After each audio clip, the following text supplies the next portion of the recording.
हजरत अली रजी अल्लाह ताला अन्हा फरमाते हैं, जो लोग गर्बत की वजह से बहुत परेशान हैं वो मेरी ये 4 बातें जरूर सुने।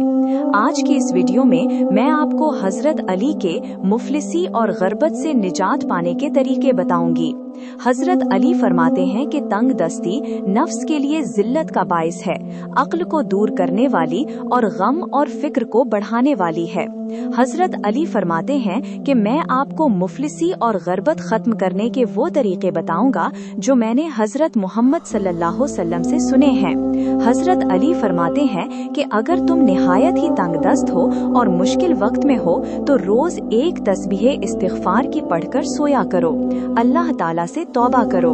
हजरत अली फरमाते हैं कि हमेशा ये आदत बनाओ कि जब भी खाना खाओ तो खाना खाने से पहले अल्हम्दुलिल्लाह कहा करो। खुदा का शुक्र अदा करने से खुदा नेमत में मजीद इजाफा फरमा देता है। हजरत अली फरमाते हैं कि नमाज शब जरूर पढ़ा।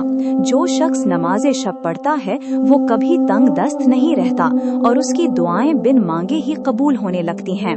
हजरत अली फरमाते हैं कि जो शख्स रोज रात को सोते वक्त सूरह वाक़िया पढ़कर सोता है वो कभी भी मुफलिसी और गर्बत की लपेट में नहीं आता। दोस्तों, ये थे वो 4 आसान और बाबरकत तरीके जिन पर अमल करके हम अपनी जिंदगी से मुफलिसी, तंग दस्ती और परेशानियों को खत्म कर सकते हैं।